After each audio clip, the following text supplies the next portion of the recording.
let's get into the news. So a lot of news to get through today. The first story that we have to start with is New York City's Eric Adams. And breaking news, he plans to reinstitute the modified plainclothes police anti-crime unit, which is actually a surprise to me. I said that he probably is not going to do that, but looks like he is bringing it back. However, he's putting in some modifications to it. So it looks like it's going to be a sort of a watered down version of the plainclothes unit. You know, he's renaming it and he's adding in a bunch of mental health professionals, apparently. And so there's this line here. Adams said the city is planning to deploy mental health professionals, typo on the Hill's part, in the subway system as a strategy to prevent crime. That didn't exist in the prior plainclothes unit. It looks like he's trying to make it kind of woke, kind of lefty friendly, progressive, tolerant, and acceptable. And he said the city plans to flood our system with mental health professionals and law enforcement people working as a team to move out the disorder that's clearly in the subway system in our city. Very stupid, very stupid. Not only is this in the subway system, just to be clear, but this is not really so much about, social workers effectively. So that's kind of a red flag just from the jump.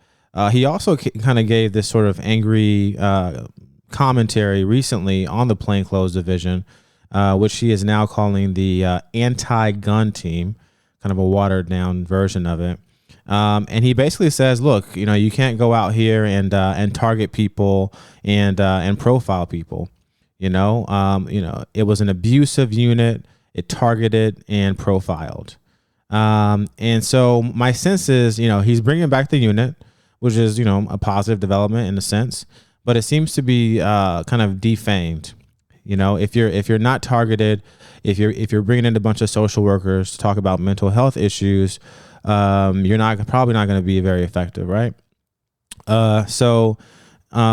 Surprise decision, but at the same time, looks like it's not going to be effective.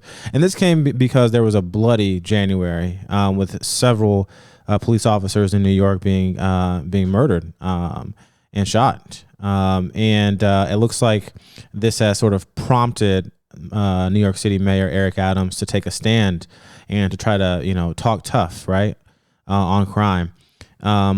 But given the sort of defanged nature of this anti-gun unit, and by the way, just think about that name for a second. Like, this is a misdiagnosis of the problem. Guns are not really the problem when these kind of incidents occur. It's really the people behind the gun. And so I think that when you hear politicians like him and Kathy Hochul talk about guns are the problem, fundamentally they have a misunderstanding and are and are already off on the wrong foot.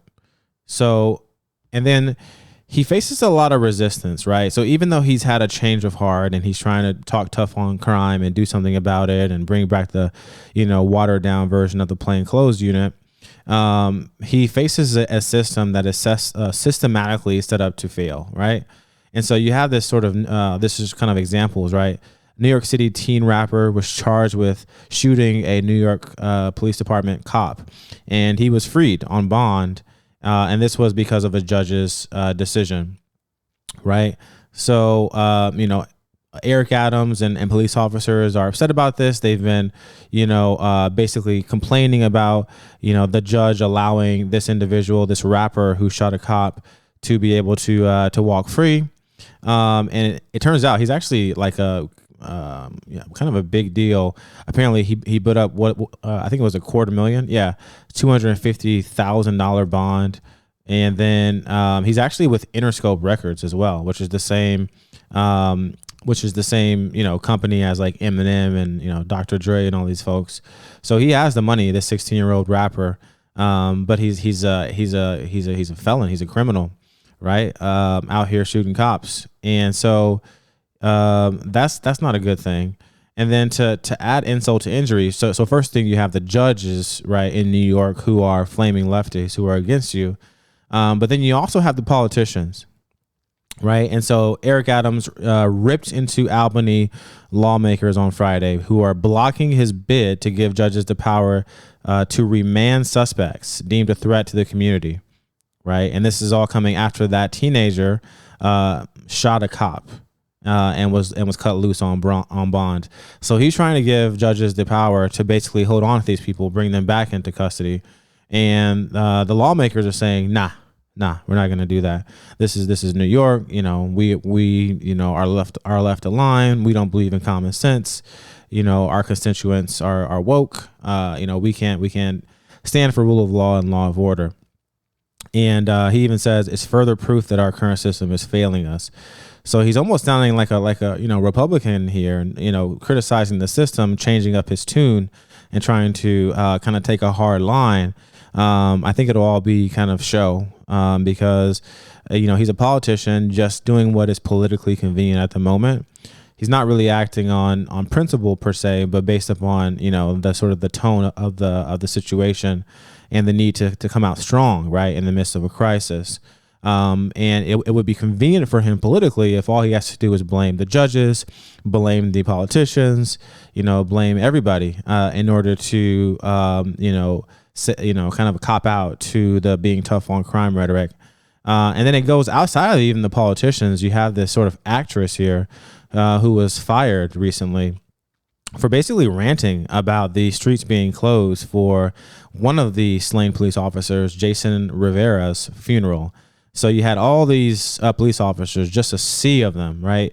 Very kind of reminiscent of 9/11 and kind of like memorializing fallen officers, just a lot of ones just standing in camaraderie with one another.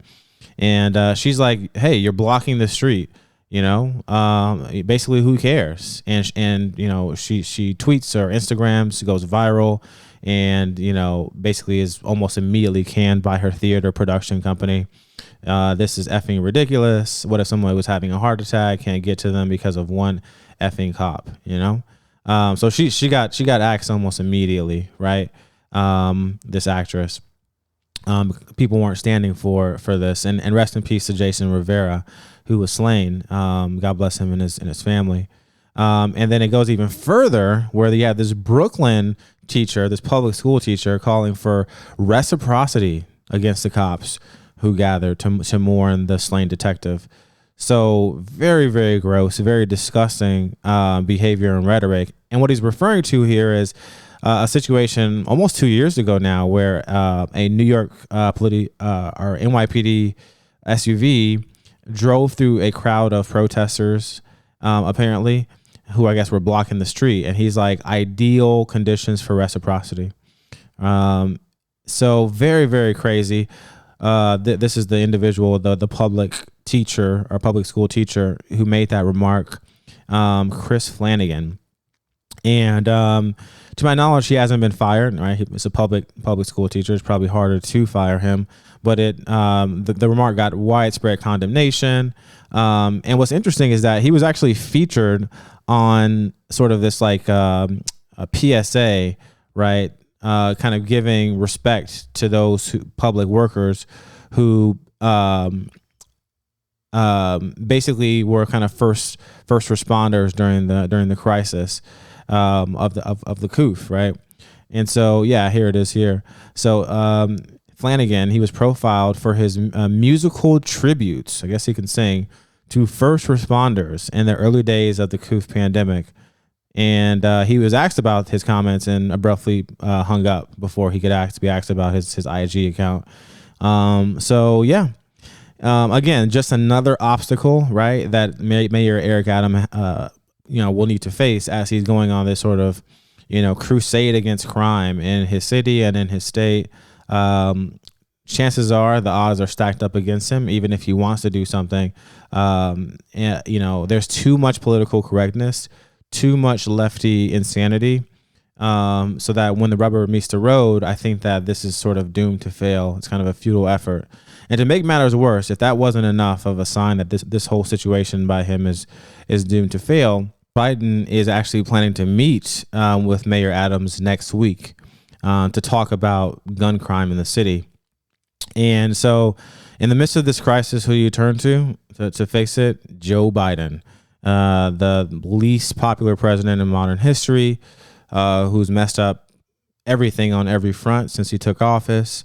And this looks to be, if I had to guess, this will be a situation in which I think the White House is just looking to exploit the crisis to push their agenda, right?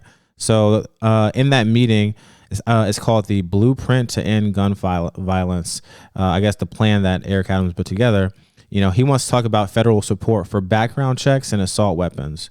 So it's one of those things where I think that if anything happens, law-abiding citizens who own guns will probably be the ones to be punished, not criminals, right? A criminal who gets an unmarked gun doesn't need to go through a background check. They have ways of getting that, right? And bypassing the system. So all this is meant to do is really push more democratic policies, right? Which is to punish, law-abiding Americans. So doomed to fail, absolute catastrophe. I don't think that the meeting with Biden next week will really amount to anything meaningful or good. So pretty disappointing stuff. Overall, I'm going to move this story to an A. Good to see Adams trying to do at least something about the violence in the city. As I mentioned when he took office, he has a very low bar to meet. All he has to do is make New York City a little safer, and I think people will say he's all right.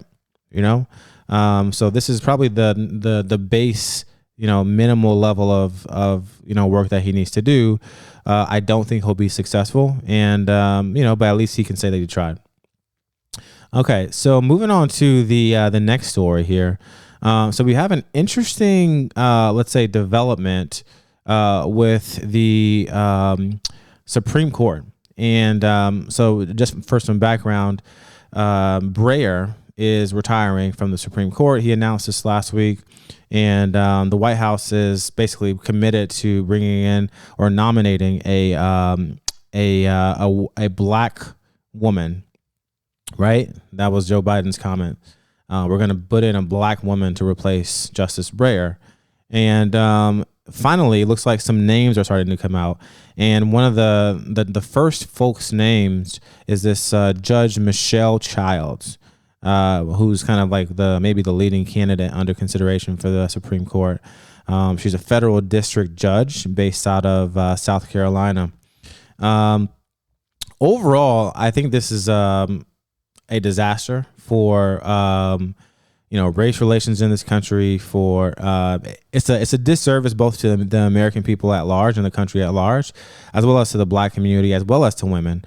You now, qualify people based upon their immutable characteristics and not based upon their substance, their intelligence, their, judgment, their character, their track record, their understanding of the Constitution.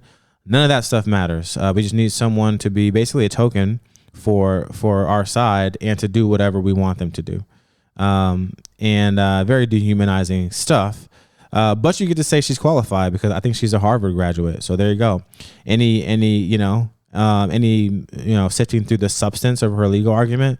Well, she's from Harvard, so she has to be smart, right? Big brained. It's interesting because Lindsey Graham came out and kind of responded to this justice pick and said, "I can't think of a better person." Super duper qualified, right? So there's no affirmative action component if you pick her, the Republican senator said. And very sus. Lindsey is one of those guys where he kind of plays a little bit of both sides, somewhere between the Dems and the Republicans, somewhere between sort of the MAGA America First folks and the kind of traditional rhino, establishment neocons. So he plays this little snake role very, very well. Very kind of winsome and can be sort of charming and, et cetera, et cetera. But he definitely seems to be almost overly, zealous about this individual, almost like someone asked him to or told him to do that. Very interesting kind of statement by him. I'm not really surprised. He's an establishment crony as far as I'm concerned. Yeah. And then I took a little bit of a sort of a look into Michelle Child's track record. And fundamentally, you need to know, I guess, three things. And this is based on lefty sources too. Alliance for Justice, right? You know that they're lefty because they have an entire body of work called Trump SCOTUS Watch. Crazy. Anyway, so she actually has three main things you need to know about her. She's definitely a hardcore lefty. Number one, she's definitely a pro-vaccine mandate individual, and so that's the first thing worth noting. She secondly is totally in favor of universal mail-in ballots, particularly without a signature. She's like, hey, we don't need signatures. We don't need the presence of a witness for said signatures. We're gonna not require voters to sign these absentee ballot envelopes in the presence of a witness for the November 2020 election. Why? Because COOF is really bad. So, yeah. And then the last thing that she did that I thought was kind of interesting is apparently she's like really in favor of robocalls. So she had this decision that said, hey, robocalls are free speech, therefore you cannot block them. Okay, so at minimum, she seems to be in favor of free speech. But then there's a struggle against like privacy, right? But just fundamentally, I hate robocalls personally. So the fact that she's like in favor of that is an interesting one. And then lastly is just as proof or evidence that she is very much in favor of vax mandates. So she denied a motion to block a vaccine requirement, a COOF vaccine requirement enacted by some organization. So, she's very much in favor, right? This is saying if you deny the motion to block it, that means you're in favor of it, right? It's not an unlawful practice. So there you go. That's who Michelle Childs is. And the reason why I think this one is particularly juicy is because a poll just came out saying that 23% of Americans say Biden should consider only black female SCOTUS candidates. So that means 6% of Americans are saying, you should listen to all possible options, all possible nominees, right? I can think of at least one brown-skinned woman who would do a far better job than, Judge Childs, Harmeet Dillon, I think her name is, of the Daily Wire lawyer whose law firm helped stop the vax mandate, right? There's a ton of really, really great, people, legal minds, let's say, even diverse legal minds, let's say. But all those people will never go under consideration, at least not under this administration. So because of this sort of 76% of Americans saying this, this in my mind is a situation that really has to go into the S tier category. I think that when you look at the popularity of like a Kamala Harris, which is actually extremely low, even worse than Biden's numbers, people are starting to get fed up with this whole idea of, representation at all costs. I must, check these boxes, right? Black woman. It's actually just, again, neo-racism is what I've called it before, kind of a reverse racism. And seeing that many people get just fed up and pissed off about it is a really positive development. People are starting to see through the wokeness and the crazy lunacy of that wokeness. I do imagine that 76% will sort of temper down once they see this black woman doing what they want her to do on the bench, right? So she'll get more and more popular over time. But at least right now, she's wildly unpopular because this administration is wildly unpopular. Okay, so moving on. So the next story up is we have to talk a little bit about Wendy Rogers. So she's an Arizona state senator. And I thought that this was an interesting development and humorous story because apparently she got named by the ADL, the Anti-Defamation League, as being like the most dangerous or the most extreme politician in the country. And this was based on some report they put together called Extremism on the Ballot, which was released last week. And it's an amazing kind of interesting response, because she basically just calls them losers. She's like, "Thank you, losers. I really, really appreciate it. You know, they've been slandering her, saying that, you know, calling her blood pure is some sort of racial, you know, dog whistle, when it's actually a meme about not taking the COOF vaccine. You know, they're terrified of this woman. And when you look at the Arizona audit and how she's really embraced, right, the narrative around, yo, there was some funny business happening in this 2020 election, and we need to get to the bottom of it here in Arizona. The left is terrified of this, right? And they know that state legislatures are constitutionally extremely influential in elections. And, you know, going into this year in 2024, having folks like her in the opposition is terrifying these individuals. And look at this comment: just moving the Overton window. Thanks for the award, losers. I love all people, but I'm not going to sell out and moderate my opinions and positions because of you paid Soros hacks. Hashtag Jesus is King. Wow. As that man Salty Cracker likes to say, big female energons happening. This is great. This is big ovary energy right now, as Salty likes to say. So this is just big stuff, and very similar to the Virginia AG, by the way, who talked about Soros hacks basically ruining, you know, state and local politics. So great stuff. We need this, right? We need this kind of energy. I am so dangerous, right? I'm a state senator. I'm not the president. I'm not a U.S. senator. I'm not even a U.S. congressman in the House. I'm not a governor. And even though I'm in the Senate for Arizona, I'm not even in Senate leadership yet. And the ADL calls me the most dangerous person in the nation at the very top of the list. They're terrified of this woman. Some other sort of honorable mentions here: Alan West of Texas, Tim Swain of South Carolina, Josh Barnett of Arizona. Good stuff. We need people like this at the state and local level who are not afraid of a little criticism, who are not afraid of the mob, right? Who take a stand, who act on principle, even when it's not politically, you know, convenient, i.e. Eric Adams, right? Even when, you know, it's not a reactionary thing based upon, you know, failures in leadership, who from day one, from beginning to the end, stand up for principle and see it through to the finish, despite every single major, you know, opposition against them, including and up to the ADL. Good stuff. We need people like this at the state and local level to keep pushing.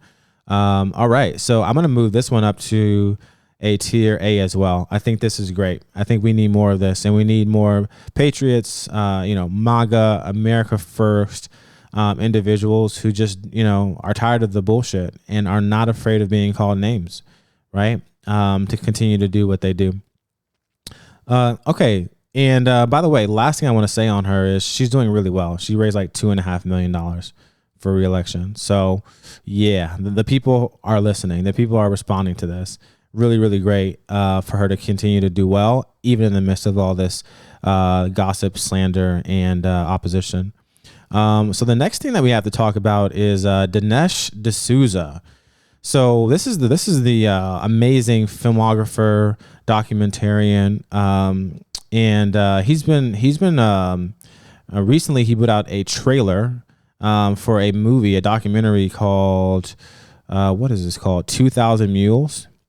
And it's all about exposing ballot traffickers who he claims stole the 2020 election.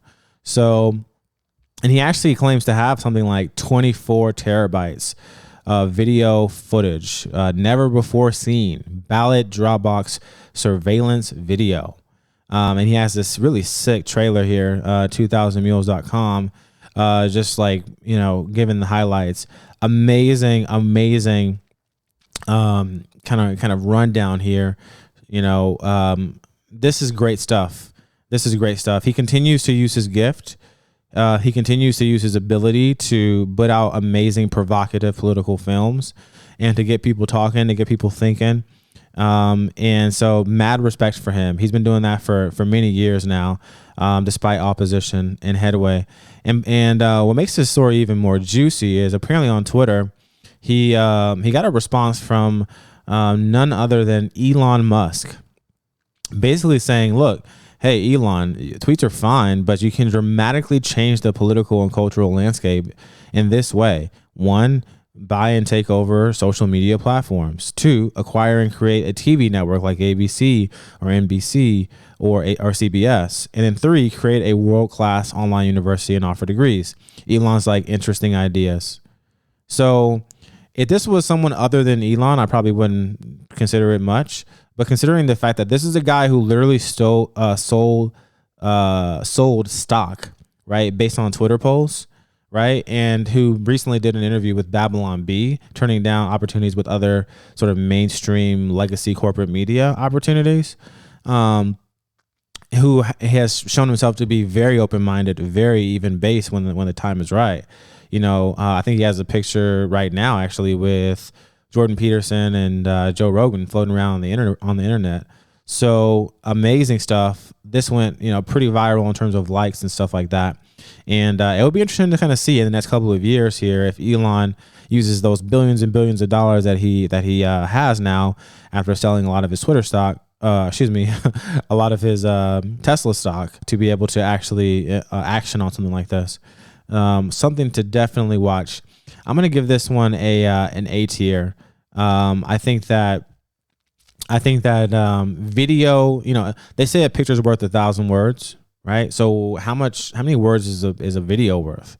I mean, maybe 1 million, So for him to be reaching the masses through his documentaries and his videos, almost like maybe a right side version of an Adam McKay a little bit, or maybe Michael Moore, doing his thing and reaching people, hopefully normies as well. I hope not just, insiders or people who know things.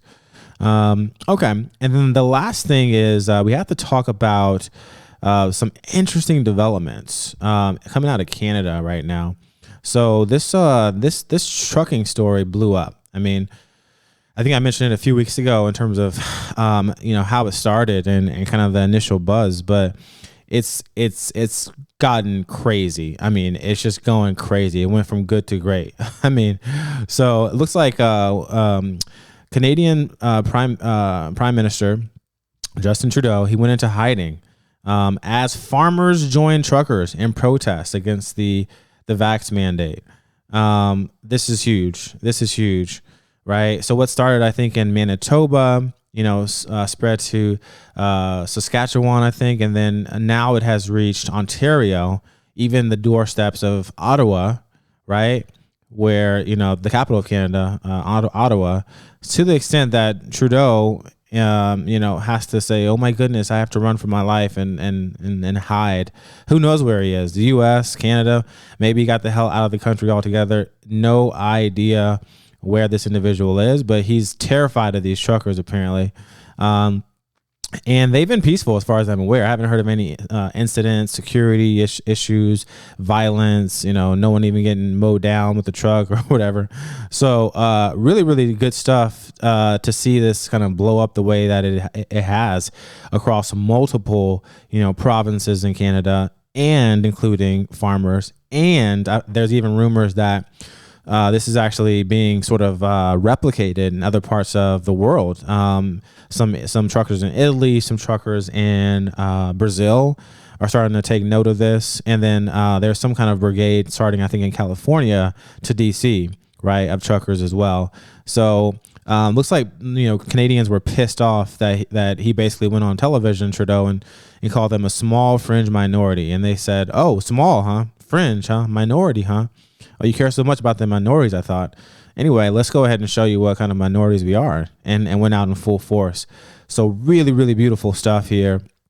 I think this is really moving the needle. This is the kind of movement that we need.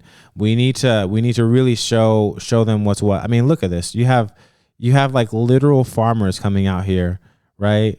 In their tractors. Like joining the brigade right now, the Freedom Brigade.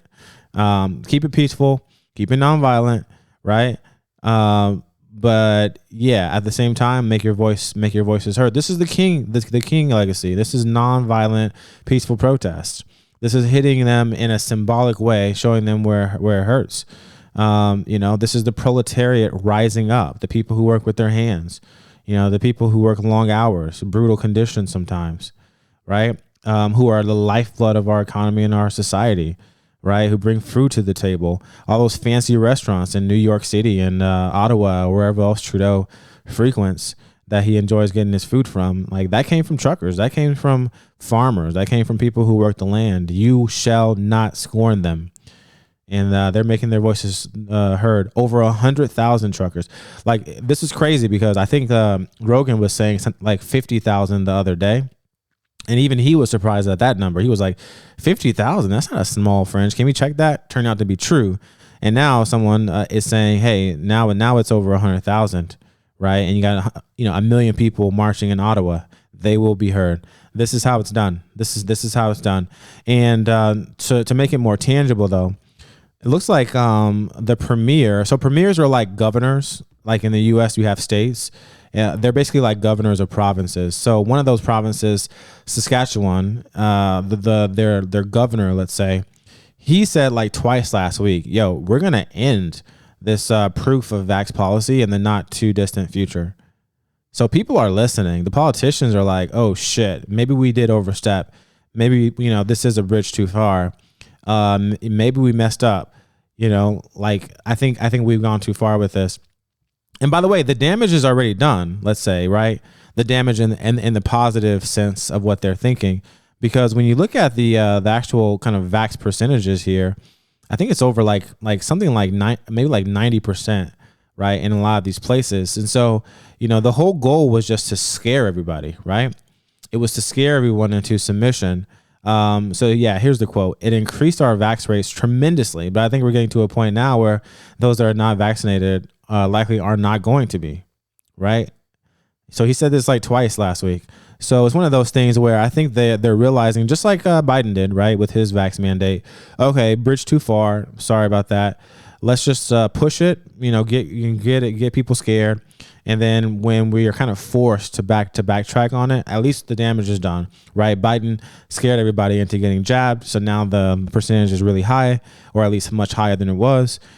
Same thing here, like. Those who are not vaxxed are probably not going to get vaxxed. They're realizing this. So it's not even expedient to do that. And then there's some questionability even about reducing the transmission. So, yeah, good stuff. The people have spoken. So this is going to be moved to the S tier as well. Thanks for listening to today's rundown. If you liked what you heard, please comment, like, and subscribe, and I'll catch you next time.